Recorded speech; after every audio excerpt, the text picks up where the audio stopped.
हमारे जीवन में कई प्रकार के उतार चढ़ाव आते रहते हैं, परंतु इनसे छुटकारा पाने का मार्ग हमें नहीं मिलता और हमारा जीवन इन्हीं उलझनों में उलझा रहता है। दुख कई प्रकार के होते हैं, लेकिन सबसे बड़ा दुख कौन सा है और इससे मुक्ति पाने का एकमात्र उपाय क्या है, यह सब आप इस वीडियो में जानेंगे। विलंब न करते हुए आरंभ करते हैं। जीवन में कई प्रकार के दुख होते हैं, परंतु दो ऐसे दुख हैं जिनसे आपका जीवन उथल पुथल हो जाता है। इनमें से पहला दुख है दरिद्रता। दरिद्रता के कारण आपका जीवन रुक सा जाता है। हमारे जीवन की प्रमुख आवश्यकता रोटी, कपड़ा और मकान है। यदि हमें यह आवश्यक चीजें न मिले तो परिवार का पालन पोषण करना बहुत कठिन हो जाता है। दूसरा सबसे बड़ा दुख है शरीर में कोई रोग लगना। शरीर में रोग लगने के कारण आप ना ही भगवान का भजन कर पाते हैं और ना ही परिवार का पालन पोषण अच्छे से हो पाता है। यह दो दुख सबसे बड़े बताए गए हैं। अगर हम दरिद्रता की बात करें तो श्रीमद् भगवद गीता में श्री कृष्ण अर्जुन से कहते हैं कि सुख और दुख सर्दी और गर्मी की तरह हैं। सुख दुख का आना जाना सर्दी गर्मी के आने जाने जैसा है, इसीलिए इन्हें सहन करना सीखना चाहिए। जब दुख नहीं होंगे तो सुख का अनुभव नहीं किया जा सकता। जिसने गलत इच्छाओं और लालच का त्याग कर दिया है, केवल उसे ही शांति मिल सकती है। इस सृष्टि में कोई भी इच्छाओं से मुक्त नहीं हो सकता, लेकिन बुरी इच्छाओं को छोड़ा अवश्य जा सकता है। श्री कृष्ण अर्जुन से कहते हैं कि तुम मेरा चिंतन करो, लेकिन अपना कर्म भी करते रहो। कर्म किए बिना जीवन सुखमय और सफल नहीं हो सकता। सिर्फ अपने कर्म से हमें वो सिद्धि मिल सकती है जो संन्यास लेने से भी नहीं मिल सकती। इसीलिए कर्म अवश्य करना चाहिए। जब तक कर्म नहीं करेंगे तब तक ये जीवन पूर्ण नहीं हो सकता है।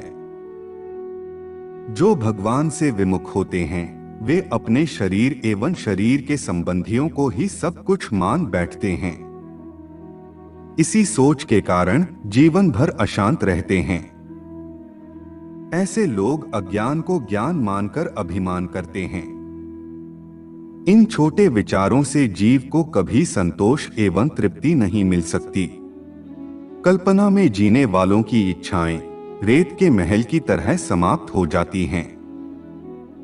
परमार्थ को न जानने वाले अंत में अपना सब किया कराया यहीं छोड़कर वहां जाने के लिए विवश होते हैं, जहां के बारे में उन्हें कुछ भी पता नहीं। परिणामतः ऐसे प्राणी अनंत काल तक इस समुद्र रूपी संसार में भटकने के लिए विवश हो जाते हैं। हम जानते हैं कि प्रभु नाम में ही वह शक्ति समाहित है जो हमारी आत्मा को पवित्र बना सकती है। प्रभु के स्मरण मात्र से ही पाप कर्म नष्ट हो सकते हैं। तब फिर परमात्मा के सिवा किसी अन्य को प्रियतम के स्थान पर कैसे स्थापित कर सकते हैं। हमें शाश्वत सुख चाहिए तो प्रिय के स्थान पर चाहे हम किसी को भी रखें, परंतु प्रियतम के स्थान पर प्रभु के सिवाय कोई और नहीं होना चाहिए। न उनके प्रति श्रद्धा में कोई कमी होनी चाहिए। टूटने या कम होने के कितने ही अवसर मिलें, फिर भी उनके प्रति ऐसी आस्था बनी रहनी चाहिए जो मेरु पर्वत की तरह अटल हो, जिसे संसार का कोई भी प्रलोभन या आकर्षण वश में ना कर सके। लेकिन हम तो प्रभु को भूलकर इच्छाओं और कामनाओं के वशीभूत होकर संसार में दौड़ते भागते फिर रहे हैं। इस भाग दौड़ से केवल अशांति एवं असंतुष्टि ही हमारे हाथ लगती है। पदार्थ और वस्तु को पाकर इन्हें अपना जीवन समझकर हम खुश हो जाते हैं। इस भ्रम में जीना हमें अच्छा लगता है, परंतु यही भ्रम हमारे कष्टों का कारण बनता है। यह संसार अस्थिर है, किसी को भी कुछ नहीं दे सकता। परमात्मा से विमुख होकर हम जो भी करते या देखते हैं वह सब असत्य है, नाशवान है। इसलिए संसार की रट को छोड़कर प्रभु की ओर बढ़ना होगा। हमें संसार में कुछ संभालना है तो अवश्य ही वस्तु और व्यक्ति को संभालें, किंतु अगर आपको जीवन न्योछावर करना है तो परमात्मा पर ही करें। सर्वधर्मान परित्यज्य मामेकम शरणम व्रज, अहम त्वा सर्व पापेभ्यो मोक्षयिष्यामि मा शुचः। इसका भावार्थ है, संपूर्ण धर्मों का आश्रय छोड़कर तू केवल मेरी शरण में आ जा, मैं तुझे संपूर्ण पापों से मुक्त कर दूंगा। जीव जब भागवत कथा श्रवण करता है तो उसके विचार सुंदर हो जाते हैं। इससे उसका लौकिक और पारलौकिक जीवन सुखमय हो जाता है। भागवत सभी रोगों का निवारण करने वाली औषधि है, परंतु आवश्यकता है तो केवल इसके गुणों को जानने की।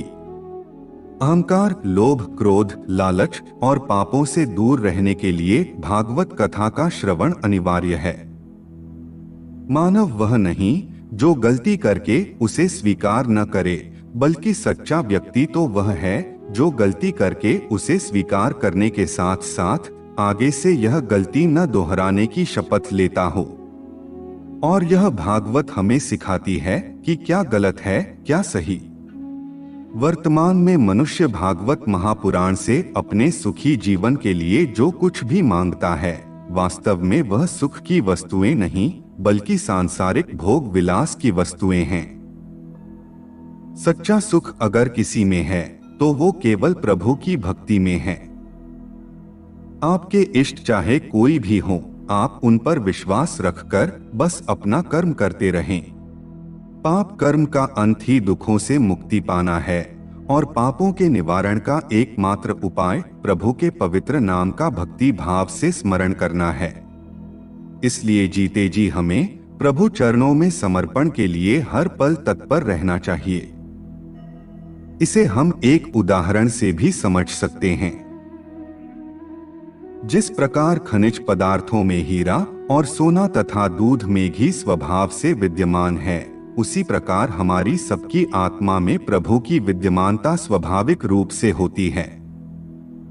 बस जैसे घी पाने के लिए दूध को तपाकर मथते हैं, हीरे को तराशते हैं, खनिज में से स्वर्ण खोजते हैं, वैसे ही हमें चिंतन, मनन और आत्म मंथन करके अपने हृदय में बसे प्रभु को खोज निकालना है।